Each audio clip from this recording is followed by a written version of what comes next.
Hello everyone, welcome to my channel. ఎలా ఉన్నారండి అందరూ? నేనైతే చాలా బాగున్నాను. ఈరోజు ఇంట్లో నేను కారపు చెక్కలు చేసుకున్నానండి. అది ఎలా చేసుకున్నానో మీకైతే చూపించబోతున్నాను.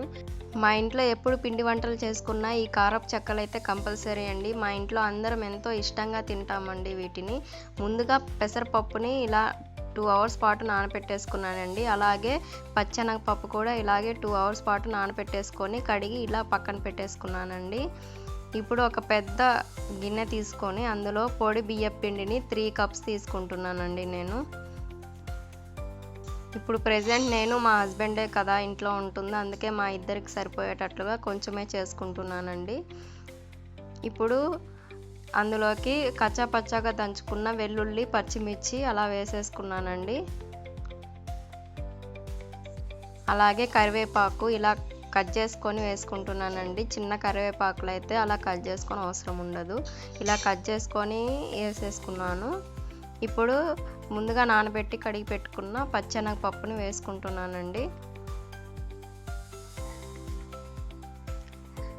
అలాగే పెసరపప్పును కూడా వేసేసుకుంటున్నాను. ఇప్పుడు ఇందులోకి స్పైసీ కోసం కారం వేసుకుంటున్నానండి. కారం కొంచెం చూసుకుంటూ వేసుకోవాలండి. ముందర పచ్చిమిర్చి కూడా వేసాను కాబట్టి కొంచెం కారం కూడా చూసుకుంటూ వేసుకుంటున్నాను. అలాగే కొంచెం సాల్ట్ వేసుకుంటున్నానండి. టేస్ట్కి సరిపడా సాల్ట్ కూడా వేసుకుంటున్నాను. ఇప్పుడు అలాగే కొంచెం నెయ్యి కూడా యాడ్ చేసుకుంటున్నానండి. 30 ml వేసుకుంటున్నానండి నేనైతే ప్రెజెంట్. ఇంకా నెయ్యి ఎక్కువ తినే వాళ్ళైతే ఎక్కువ యాడ్ చేసుకోవచ్చు. నెయ్యి లేని వాళ్ళు డాల్డా కానీ ఆయిల్ కానీ వేసుకొని కలుపుకుంటూ చేసుకోవాలండి. ఇలాగా వెన్న అయినా వేసుకోవచ్చండి, చాలా బాగుంటుందండి వెన్న కూడా వేసుకుంటే. చూడండి ఇలా ముద్ద అయిపోయి ఇరిగిపోయేటట్లుగా కలుపుకోవాలి.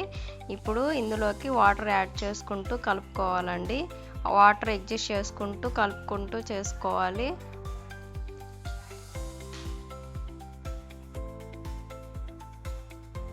ఇదిగోండి పిండిని ఇలా బాగా కలుపుకొని దీన్ని ఒక 30 మినిట్స్ పాటు ఇలా నానబెట్టేసుకుందామండి. కొంచెం సేపు నానబెట్టేసుకుంటే పిండి చాలా బాగుంటుందండి చేసుకునేటప్పుడు.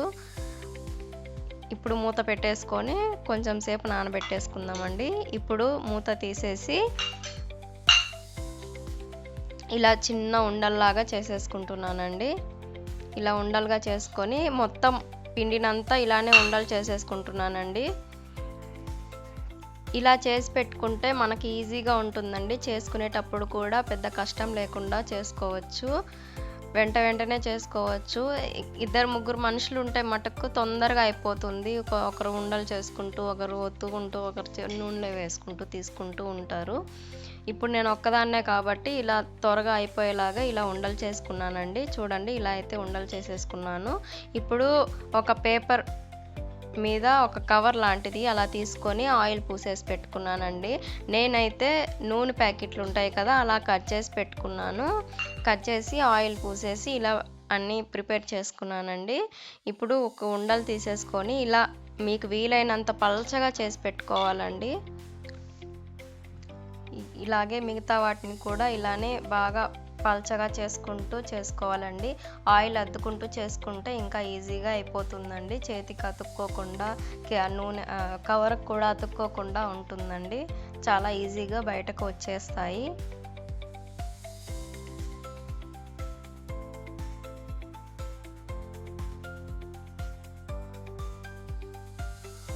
చివర్లు చెక్క ఇరగకుండా ఇలా బాగా అడ్జస్ట్ చేసుకుంటూ బాగా ఒత్తుకోవాలండి. ఇప్పుడు ఒక ప్యాన్ తీసుకున్నాను. అందులోకి ఆయిల్ వేసుకొని డీప్ ఫ్రై చేసుకునేలాగా బాగా హీట్ చేసుకుంటున్నానండి. ఇదిగోండి ఇలా చిన్నగా బుడగలు రావడం స్టార్ట్ అయిందండి. ఇప్పుడు నూనె కాగినట్టే కొంచెం పిండిని వేసి చూద్దాము. ఇదిగోండి ఇలా వేయంగానే ఇలా పైకి వచ్చేటట్లు ఉంటేనే బాగా కాగినట్టు నూనె. ఇప్పుడు మనం చేసుకోవడానికి రెడీగా అయ్యింది నూనె. ఇప్పుడు ఒక్కొక్క చెక్కని ఇలా చిన్నగా తీసేసుకోవాలండి. చూడండి ఎలా ఈజీగా వచ్చేసిందో. ఇప్పుడు దీన్ని నూనెలోకి చాలా జాగ్రత్తగా వేసుకోండి. చూడండి ఇలా అయితే వచ్చేసింది. వెయ్యగానే పైకి ఇలా వచ్చేసిందండి. ఇప్పుడు అన్ని చెక్కల్ని ఇలాగే వేసుకొని చేసుకోవాలండి. వేయంగానే కదపకండి. ఒక 5 మినిట్స్ అయిన తర్వాత ఇలా కదుపుకుంటూ చేసుకోవాలండి. చూడండి ఇలా అయితే అయిపోతుంది. ఫస్ట్ వేసినప్పుడు అతుక్కుంటాయండి ఒక్కొక్క దానికి ఒక్కొక్క చెక్క. మనం తర్వాత కొంచెం సేపు వేగిన తర్వాత అన్నీ విడిపోతాయండి. చూడండి ఫైనల్లీ ఇలా అయితే వేగిపోయినాయి.